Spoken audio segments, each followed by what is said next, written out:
आप देख रहे हैं आमने सामने नूरुल आरफीन के साथ। अस्सलाम वालेकुम नाजरीन, मैं हूं नूरुल आरफीन सिद्दीकी और आप देख रहे हैं आमने सामने। बिलाखिर वो दिन जिसका सबको बेसब्री से इंतज़ार था, खुसूसन पाकिस्तान की अपोजिशन जमातों को, वो दिन आया और आकर चला गया। लेकिन ये दिन जाने के साथ क्या यादें छोड़ गया, इस दिन से क्या तवक्कुआत हैं। मैं बात कर रहा हूँ वज़ीर आज़म पाकिस्तान मियाँ मोहम्मद नवाज शरीफ साहब की असासाजात केस में उस GIT के सामने पेशी की, जिसके हवाले से आजकल ख़बरें ज़ुबान ज़दाम हैं। अपोजिशन ने इस हवाले से बड़ी तवक्कुआत वाबस्ता कर रखी हैं। उनका ख्याल है कि गोया मियाँ नवाज शरीफ साहब को अब नाअहल कर दिया जाएगा, एक्सेट्रा एक्सेट्रा। कवातिब शायद ये नहीं भी बताते, शायद बताते भी हैं। इसके ऊपर कोई तबसरा इस वक्त रायज़नी मुनासिब नहीं है। लेकिन बहरकैफ लीगी क़यादत का, हुक्मरान जमात का, वज़रा का ये मौक़िफ़ है कि वज़ीर आज़म साहब ने इस हवाले से एक नई और मुनफरिद रिवायत को पाकिस्तान में जन्म दिया है, जब वो ख़ुद GIT के सामने पेश होकर उन्होंने अपनी सफाई, अपनी वजाहत, अपनी एक्सप्लेनेशन दी है। लीगी क़यादत के अलावा दुख्तर अव्वल का एक ट्वीट भी इस हवाले से मौजूद है। वो फरमाती हैं कि वज़ीर आज़म मियाँ मोहम्मद नवाज शरीफ साहब न सिर्फ शेर बल्कि शेर दिल भी हैं। जबकि अयाज़ अमीर साहब को उनकी इस राय से, जो मारूफ तज्ज़ियाकार हैं अयाज़ अमीर साहब, उनका कहना है कि ये पेशी क़तई किसी तौर पर भी काबिल फ़ख्र नहीं। अपोजिशन जमातों का ख्याल ये है कि गोया वज़ीर आज़म साहब की रवानगी की राह हमवार हो गई। असलम बेग साहब का फरमाना है कि GIT और हुकूमत दरअसल नूरा कुश्ती में मसरूफ़ हैं। ये कन्फ्यूजन दरअसल है क्या, इस हवाले से होने क्या वाला है, ये हमारा आज का मौजू।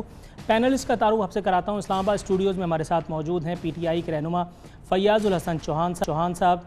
उनके साथ हमें ज्वाइन कर रहे हैं पाकिस्तान मुस्लिम लीग नवाज़ के जान अचकज़ई साहब। मारूफ तज्ज़ियाकार मज़हर अब्बास साहब हमारे साथ टेलीफोन लाइन पर मौजूद होंगे। जबकि PPP से मुर्तज़ा वहाब साहब हमें ज्वाइन कर रहे हैं। मैं सबसे पहले मैं फैयाज़ुल हसन चौहान साहब से शुरू करना चाहूँगा। फैयाज़ साहब, एक जुमला, ठंड पड़ गई तो अनु? बिस्मिल्लाहिर्रहमानिर्रहीम। ठंड उस दिन पड़ेगी जिस दिन पाकिस्तान की गरीब आवाम, मिडिल क्लास आवाम, मेरे और आप जैसी आवाम का अरबों खरबों रुपए लूटने वालों को तख्ता दार पर लटकाया जाएगा। ठंड उस दिन पड़ेगी पाकिस्तान की गरीब आवाम को, और उन गरीब आवाम को कि जिनके घर जब बिजली का बिल आता है तो उनकी जायज़ ख्वाहिशात के ऊपर बिजली बन के गिरता है। जिनके घर गैस का बिल आता है तो उनकी बुनियादी ज़रूरियात को पानी की जना आग लगा के रख देता है। जिनके घर पानी का बिल आता है तो उनकी जो छोटी छोटी ख्वाहिशात हैं उनको खसो खशाक की तरह बहा के ले जाता है। जिनके घर टेलीफोन का बिल आता है तो खौफ और ये तो सब किताबी बातें हैं ना। नवाज शरीफ साहब तो नहीं, पानी नवाज शरीफ साहब ने तो पानी नहीं रोक दिया। सुने, वो गरीब आवाम झोलियां उठा उठा के दवाएं मांग रही है कि हमें उस दिन ठंड पड़ेगी कि पिछले 40 सालों में रियासत को, इक़्तिदार को, ताकत को, हुकूमत को इस्तेमाल करके जिस सिसिलियन माफिया ने, गॉडफादर माफिया ने इस मुल्क को और उनको लूटा है, उनको निशाने इबरत बनाया जाएगा। उस दिन वाकई दिल में ठंड पड़ेगी। जान अचकज़ई साहब, सर मुझे ये बताइएगा कि यहाँ लीगी वज़रा और कायदीन का ये मौक़िफ़ है कि वज़ीर आज़म मियाँ नवाज शरीफ साहब ने एक तारीख़ रकम की है। आपको क्यों ये गुमान है कि ये तारीख़ रकम की गई है? इससे पहले इस किस्म की कोई मिसाल आप लोगों की नज़रों से क्यों नहीं गुजरी सर?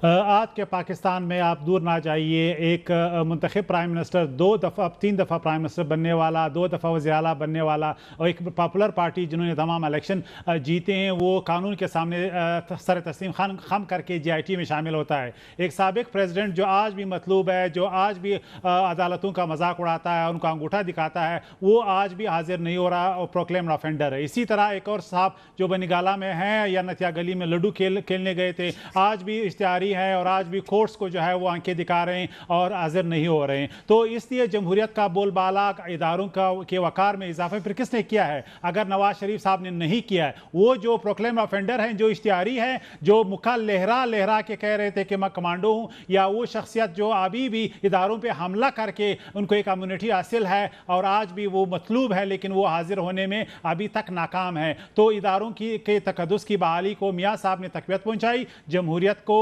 रूल ऑफ लॉ को यकीनी बनाने का जो सहारा है वो नवाज शरीफ साहब का है। Right sir. मुर्तज़ा वहाब साहब, सर ये मुझे बताइएगा कि पाकिस्तान में इस तरह की कोई मिसाल जान अचकज़ई साहब के ख्याल में पहले कोई मौजूद नहीं थी। वज़ीर आज़म गिलानी साहब जब वज़ीर आज़म थे तो उस वक्त उनको भी तो अदालतों में तलब किया गया था, उनके हवाले से भी खबरें मौजूद हैं, ऑन रिकॉर्ड हैं। आपके ख्याल में ये सब बातें क्यों याददाश्त से महव हो गई हैं नून लीग के? बिस्मिल्लाहिर्रहमानिर्रहीम। आरफीन साहब, पूरी पाकिस्तान पीपल्स पार्टी की तारीख गवाह है कि खा वो हमारा पहला वज़ीर आज़म हो, बीबी शहीद हों, गिलानी साहब हों, राजा परवेज़ अशरफ साहब हों, साबिक सदर आसिफ अली जरदारी साहब हों या और बाकी लीडरान पाकिस्तान पीपल्स पार्टी के तमाम लोग जो हैं अदालतों के सामने पेश होते रहें। ये जो पाकिस्तान मुस्लिम लीग बार बार बात कर रही है, ये एक नई तारीख रकम की है, मैं इसे बहुत एहतराम के साथ इख्तिलाफ करता हूँ, लेकिन मैं पॉइंट ऑफ व्यू अपना ये देना चाहूँगा कि एक्चुअली ये लोग यूज टू नहीं है इस एहतसाबी प्रोसेस के। आप तारीख़ का मुताला अगर करें तो 1981 से लेके 85 तक मियाँ नवाज शरीफ साहब फाइनेंस मिनिस्टर रहे पंजाब के, 85 से 90 तक वो चीफ मिनिस्टर पंजाब थे, 90 से 93 वो वज़ीर आज़म पाकिस्तान थे, 93 से 96 वो अपोजिशन लीडर, और फिर 97 से 99 तक वो वज़ीर आज़म पाकिस्तान। इस 18 साल के सफ़र में 16 साल ताकत का जो सरचश्मा था वो शरीफ फैमिली थी। शरीफ फैमिली डायरेक्टली पावर में थी, कोई एहतसाबी प्रोसेस नहीं हुआ। पहला एहतसाबी अमल जब इनका 1999 में इनके खिलाफ स्टार्ट हुआ और नैब के केसेस बने तो 6 महीने के अंदर ये डील करके सऊदी अरब भाग गए। तो ये पहली बार थोड़ा सा मेरे ख्याल गुफ्तगू में मज़हर अब्बास साहब, सर मुझे ये बताइएगा, मैंने प्रोग्राम के शुरू में अयाज अमीर साहब के एक कॉलम का हवाला दिया। अयाज अमीर साहब फरमाते हैं कि जुमेरात की सुबह से लीगी वज़रा की तरफ से वज़ीर आज़म की GIT में पेशी पर तारीख़ में पहली बार की तकरार सुन कर कान पक गए, जबकि हकीकत यह है कि पीपल्स पार्टी के गुज़िश्ता दौर में उस वक्त के वज़ीर आज़म यूसुफ रज़ा गीलानी भी सुप्रीम कोर्ट में पेश हुए थे और फाजिल अदालत ने तौहीन अदालत पर उन्हें उनके ओहदे से महरूम कर दिया गया था। तो सर ये तारीख़ कैसे रकम हुई जबकि इससे पहले इस तरह की एक एग्जाम्पल पहले ही सेट कर दी गई थी? और दूसरा, इस केस में आप आगे चलकर क्या होते देख रहे हैं? देखिए, पहली चीज़ तो ये कि ये बात दुरुस्त है कि कोई नई तारीख तो रकम नहीं हुई है, माँ सिवाय इसके कि जॉइंट इन्वेस्टिगेशन टीम के सामने कोई सिटिंग प्राइम मिनिस्टर शायद इससे पहले नहीं पेश हुआ, लेकिन सुप्रीम कोर्ट के सामने पेश होते रहे हैं। खुद मियाँ नवाज शरीफ माजी में 12 अक्टूबर 1999 को उनको जो गिरफ्तार किया गया था, फिर तकरीबन साल भर उन पर मुकदमा चला, उस दौरान उनको और शहबाज शरीफ साहब को हथकड़ियों में भी पेश किया गया है और ख़ुद आर्मड जो बख्तरबंद गाड़ी में है उनको लाया जाता था। बेनज़ीर भुट्टो का हमने खुद देखा है, नवाज शरीफ का ट्रायल हमने खुद देखा है। तो ये ट्रायल्स होते रहे हैं। ट्रायल होना एक चीज़ होती है, कोई आमिर जो है वो साबिक़ वज़ीर आज़म को या मुंतख़ब वज़ीर आज़म के साथ सलूक करे, उसके नताइज कुछ और होते हैं। सिटिंग प्राइम मिनिस्टर को घर भेज दिया जाए और उसके बाद वो इल्ज़ामात साबित ना हो, वो एक और चीज़ होती है। यहाँ क्वेश्चन जो अयाज मीर साहब ने जो कमेंट किया, गालिबन उनकी मुराद ये है कि जो इल्ज़ाम है, असल चीज़ ये है कि उससे आपको बरी ज़िम्मा होना है, तब आप सुरखरू होंगे।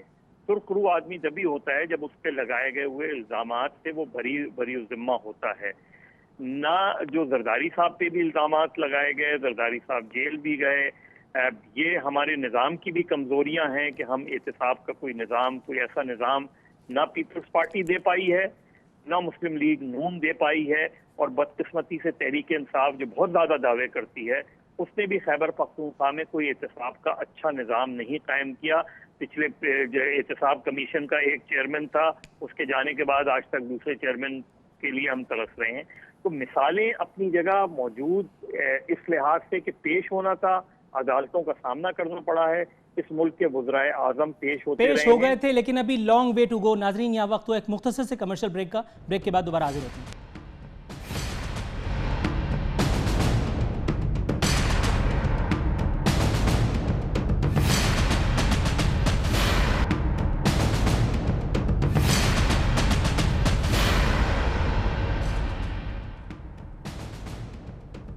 वेलकम बैक नाजरीन। बदस्तूर हमारे मेहमान हमारे साथ मौजूद हैं। फैयाजुल हसन चौहान साहब, मज़हर अब्बास साहब ने ब्रेक पर जाने से पहले एक नुक्ता उठाया था। वो कह रहे थे आप वज़ीर आज़म के एहतसाब के लिए तो कमर बस्ता हैं, आपने सर धड़ की बाजी लगा दी है, लेकिन एहतसाब के हवाले से खुद आपकी इग्नोरेंस का ये आलम है कि खैबर पख्तूनख्वा में इस तरह की कोई एग्जाम्पल जो आप सेट करें वो देखने में नहीं आती। क्या कहेंगे? देखें, पहले तो जहान चकजई साहब ने कहा ना कि नथिया गली में बैठ के लड्डू खेल रहे हैं, नहीं, नथिया गली में जो हम लूडो खेल रहे हैं ना खान साहब, तो वो भी सुनने में आपके सामने रख देता हूँ। एक दफ़ा ना एक गांव का जालिम, जाबर और बददियानत जनाब एक चौधरी नंबरदार था, सैलाब आया, उसका महल, उसका घर डूब गया, और वो बड़ी कसम पुरसी की हालत में खड़ा अपना महल डूबता हुआ देख रहा था।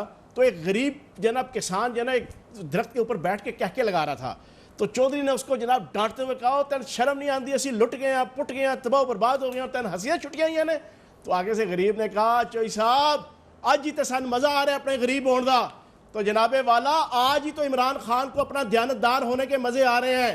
जब अच्छा सर, एक बात जनरल नॉलेज के लिए आपसे एक बात पूछ लूं सर फयाजुल हसन चौहान साहब, इमरान खान साहब की दयानतदारी चले ठीक है, लेकिन इमरान खान साहब के दाएं बाएं मजे आ रहे हैं। सर मेरी बात तो सुने, मेरी बात सुनेंगे थोड़ा और मजा आएगा।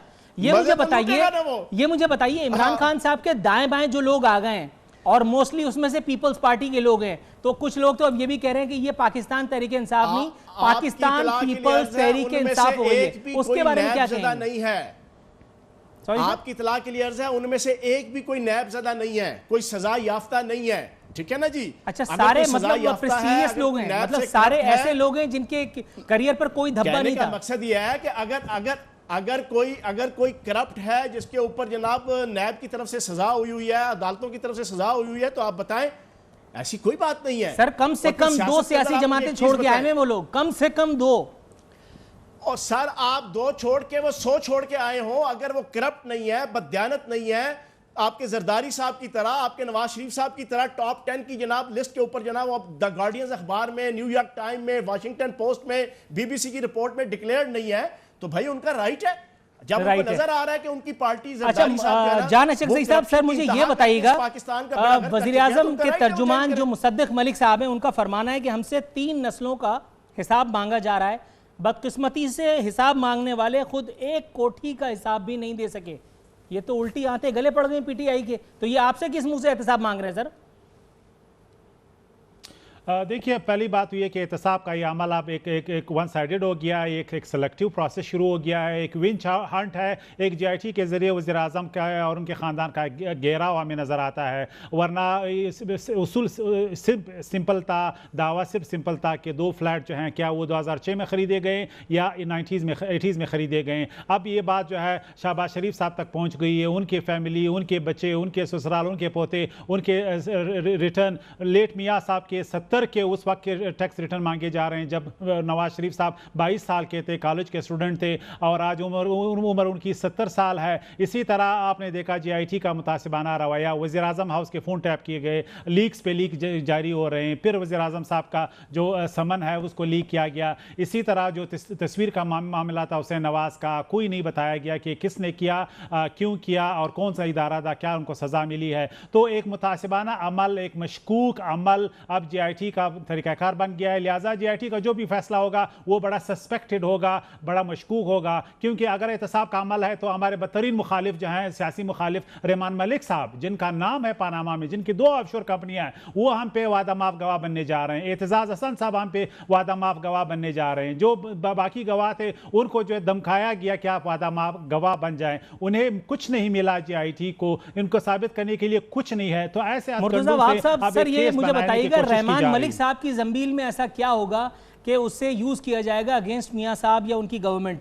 और दूसरा ये मुझे बताइएगा, कम से कम जान साहब की या दीगर लोगों की इस राय में कम से कम वजन तो है कि पीपल्स पार्टी इस्तिस्ना के पीछे छुपती रही। जरदारी साहब की जब मुआवजे की बात आई, मुशर्रफ की मुआवजे की बड़ी तमन्ना थी आपको, लेकिन जरदारी साहब के इस्तिस्ना ने एक आसमान सर पे उठाए रखा।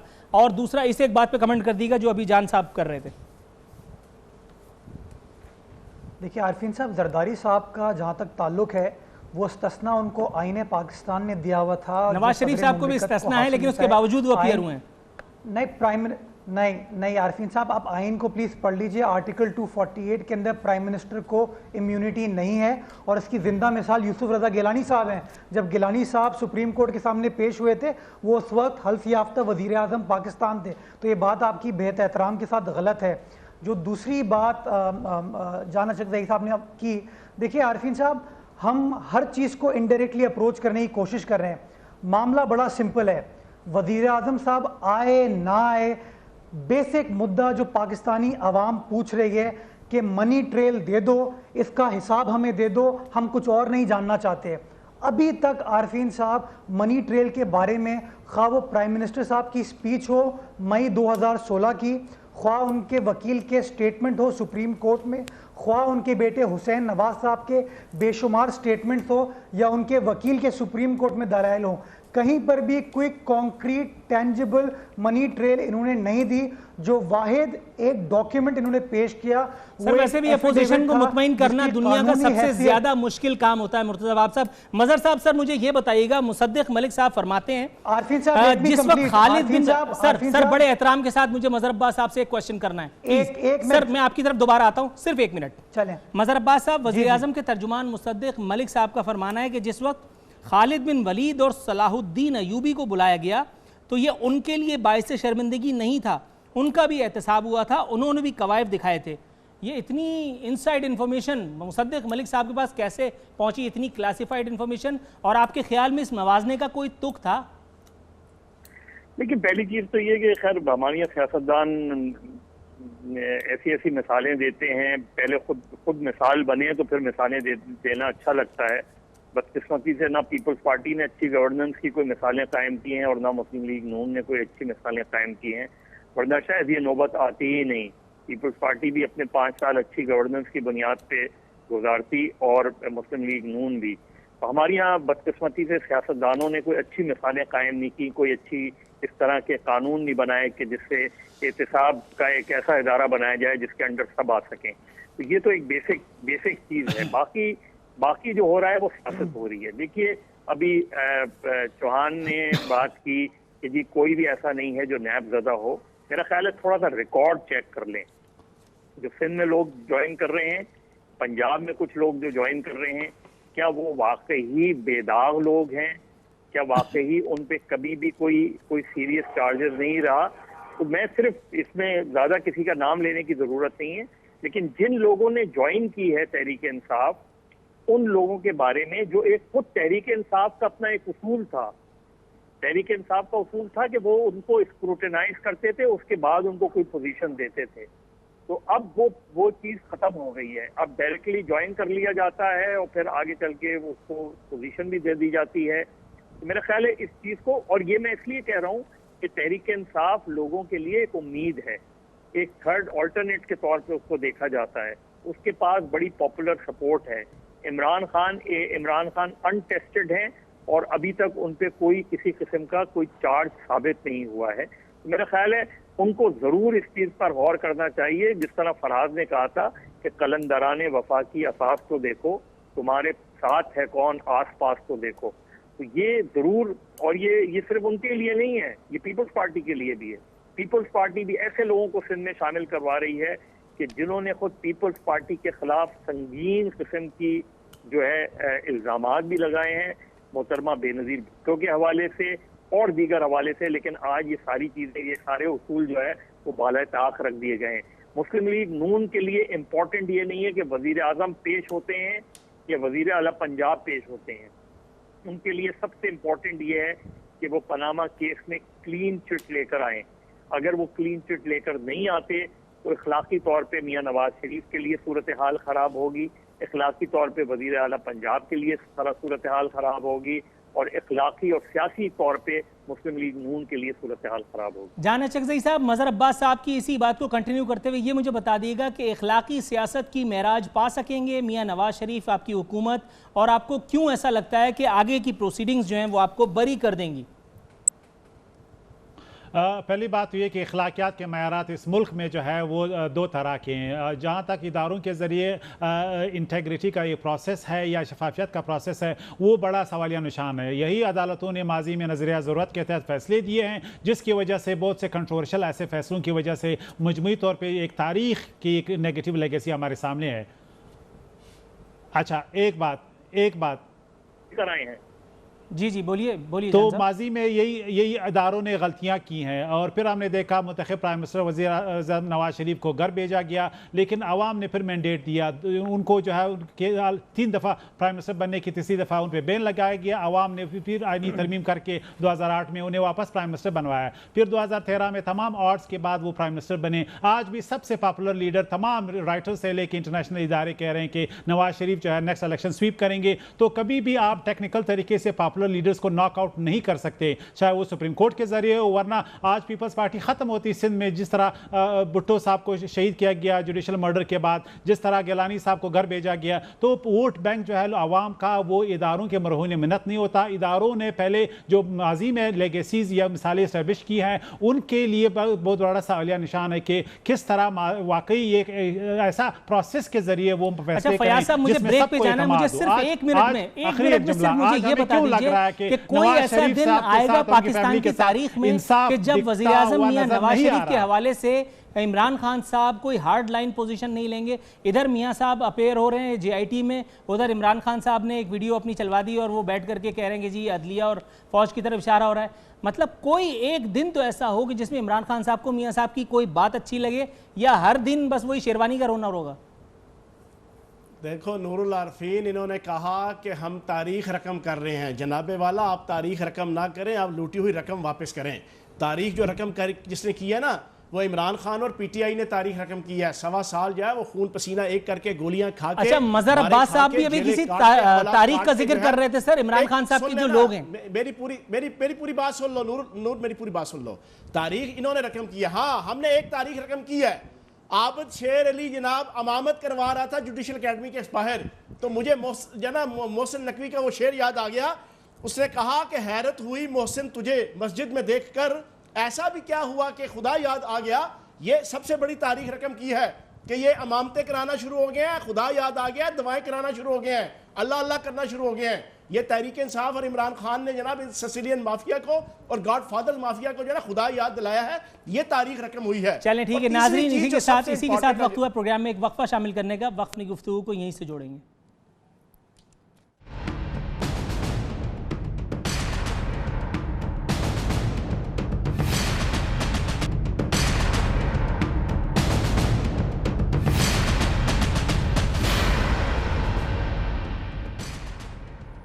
वेलकम बैक नाजरीन। बात हो रही है अपने मेहमानों से। मुर्तज़ा वहाब साहब, सर ये बताइएगा, हुदैबिया मिल्स के हवाले से जो केसेस मियां साहब पर इस्टेब्लिश किए गए थे, बनाए गए थे, उसमें रहमान मलिक साहब का भी एक रोल खासा रहा तो है।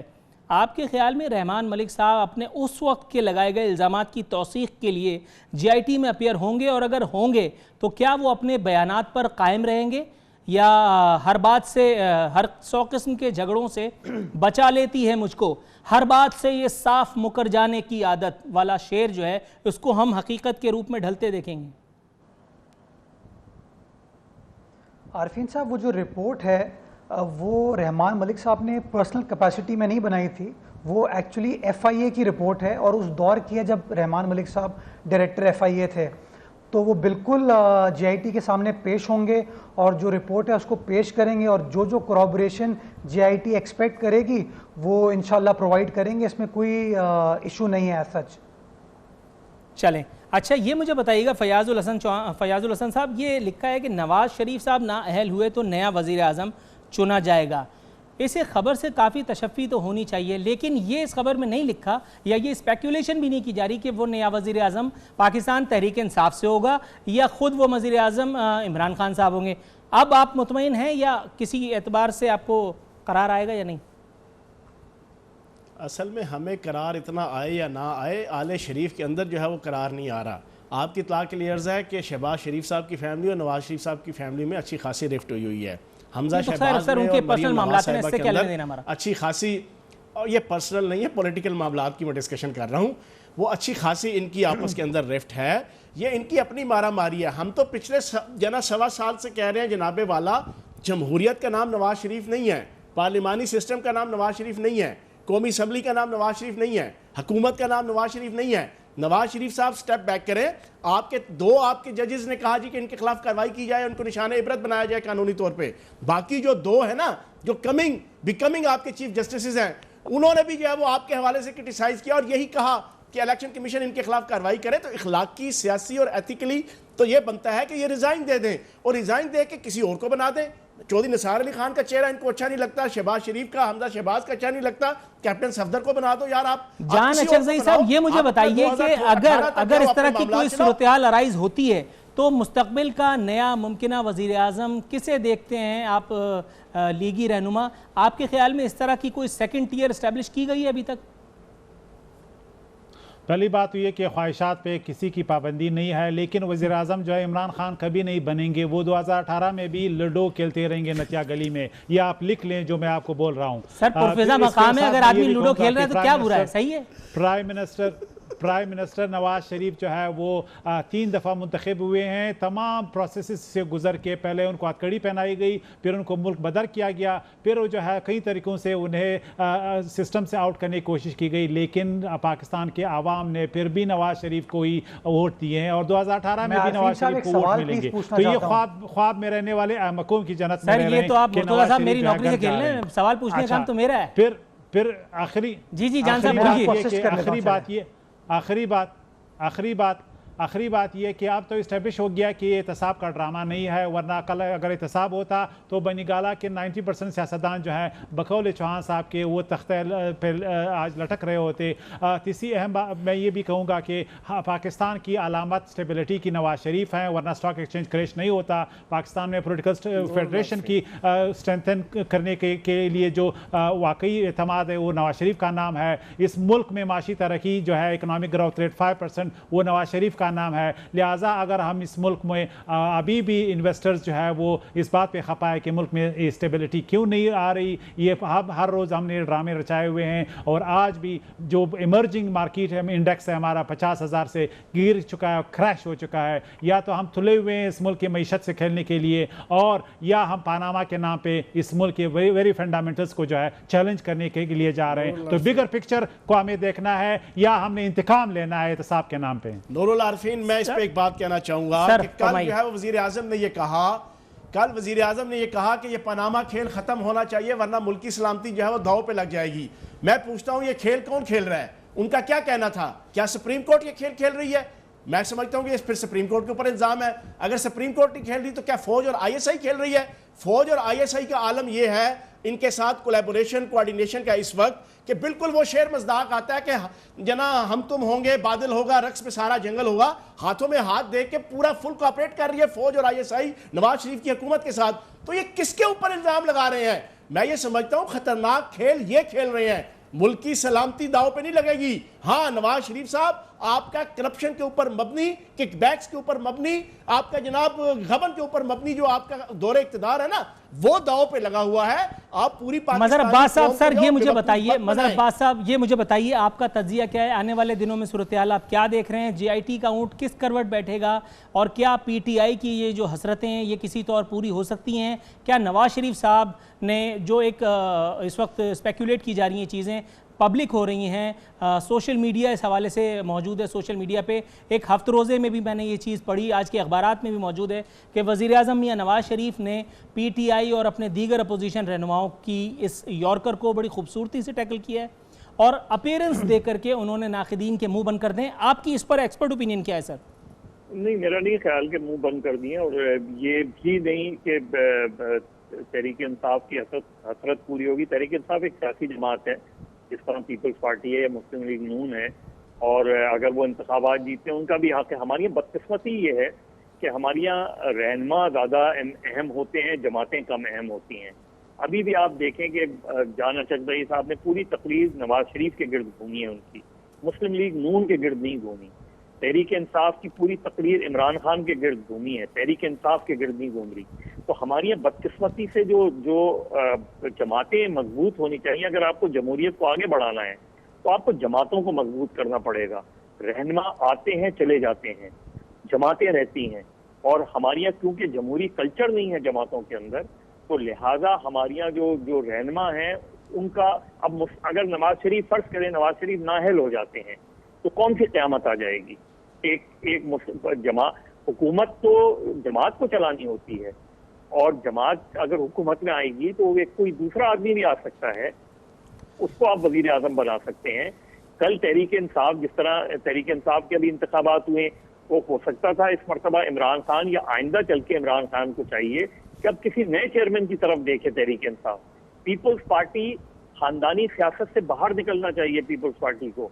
कांग्रेस पर इस वक्त सबसे बड़ी तनकीद यही हो रही है इंडियन कांग्रेस पे कि भाई गांधी से आगे निकलें, आप पार्टी को मजबूत करें। जब पार्टियां मजबूत होंगी तो जमहूरियत मजबूत होगी, और जब जमहूरियत मजबूत होगी तो जो भी सिविलियन हुकूमत आएगी वो इदारे बनाने में कामयाब होगी। मुर्तजा साहब, वरना ये मजहर मामला अब्बास साहब इसी की तरह इसी चलता बात से रहेगा। एक सवाल निकलता है कि क्या कोई गैर भुट्टो कभी पीपल्स पार्टी का करता धरता बन सकता है या नहीं? आरफीन साहब, 2008 में यूसुफ रजा गिलानी साहब प्राइम मिनिस्टर थे, 2012 के अंदर राजा परवेज अशरफ साहब सर पार्टी हेड की बात हो रही है, मतलब पार्टी हेड तो अभी भी जरदारी साहब है और बिलावल साहब बैठे हुए। मुझे बात तो करें, हम तो हुकूमत की बात कर रहे थे। 2008 में कायम अली शाह साहब चीफ मिनिस्टर थे, आज मुराद अली शाह साहब चीफ मिनिस्टर हैं। आप इतना क्रेडिट दें कि अपनी फैमिली से बाहर निकल के क़यादत जो है हुकूमत की किसी पार्टी लीडर को सौंपी जाती है। नवाज शरीफ फैमिली में तो इसका बेहद फुकदान है कि नवाज शरीफ और शहबाज शरीफ की शख्सियत के अलावा किसी और को देखा ही नहीं जाता। ये जो पार्टी की बात है, ये पार्टी की बात तो वहां अप्लाई करती है कि किसी और को तो देखें, चौधरी निसार साहब को देख लीजिए। मेरे भाई, जब पीपल्स पार्टी पार्लियामेंटेरियन ने मखदूम अमीन फ़हीम को एक खास सिचुएशन में सदर बनाया था, उसके बाद उनके इंतकाल पे ये बहस हुई थी कि किसी और को आप बजाय इसके कि उसको जरदारी साहब खुद को चेयरमैन उसके बन जाए सदर भी बने हुए हैं, वो पीपल्स पार्टी के को चेयरमैन भी बने हुए हैं। ये इतना फैमिली के अंदर रखने की क्या जरूरत है? क्या पीपल्स पार्टी में कोई ऐसा सीनियर आदमी नहीं है कि जो पीपल्स पार्टी पार्लियामेंटेरियन का सदर बन सकता हो? सर मुर्तजा साहब, ये मुझे बताइए, मजहर साहब की इस बात को सेकंड करते हुए, ये बात तो वाकई है कि पीपल्स पार्टी में सेकंड टियर इस वक्त नजर नहीं आती। नून लीग पे कम से कम ये कहा तो जा सकता है कि वहां एक के बाद यके बाद दीगरे कई लोग मौजूद है पार्टी रिप्रेजेंटेशन के लिए। आरफीन साहब, गिलानी साहब सेकंड टियर नहीं है, राजा साहब सेकंड टियर नहीं है, खुर्शीद शाह सेकंड टियर नहीं है, शरी रहमान सेकंड टियर नहीं है, मुराद अली शाह, कायम अली शाह सेकंड टियर नहीं है, कमर जमान कायरा सेकंड टियर नहीं है। पार्टी इस तरह का तो कोई नाम पार्टी रन करने वाले शख्स की बात कर रहा हूं, वो गैर भुट्टो तो नहीं है ना। मैं सिर्फ ये कहने की कोशिश कर रहा हूं कि क्या कोई कभी सिद्दीकी, कोई वहाब, कोई अब्बास, कोई अचगजई, कोई चौहान पीपल्स पार्टी का करता धरता बन सकता है या नहीं?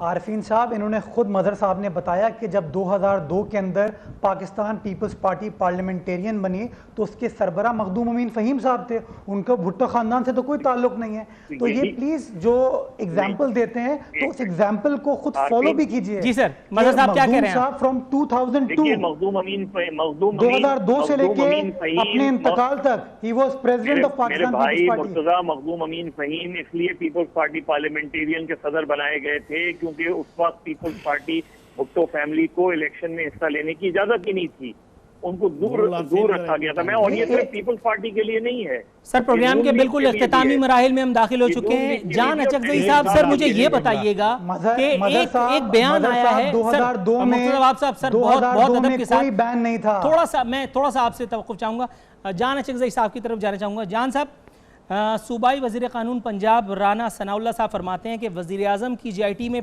पेशी से GIT की तसल्ली तशफ़ी हो गई होगी। उनका कहना था कि GIT का बाइकॉट इसलिए नहीं किया कि उसे सुप्रीम कोर्ट ने मुकर्रर किया है। दूसरा बयान मेरे सामने है कि GIT ने मुतासिबाना फ़ैसला दिया तो नहीं मानेंगे नून लीग। वज़ीर आज़म को नाअहल करना बस में नहीं, ज़हीम क़ादरी, तहकीकाती टीम ने IB को धमकाया, अगेन राना सनाउल्लाह। सर ये दोनों बयान एक दूसरे की जिद नहीं है? मुख्तसर जवाब।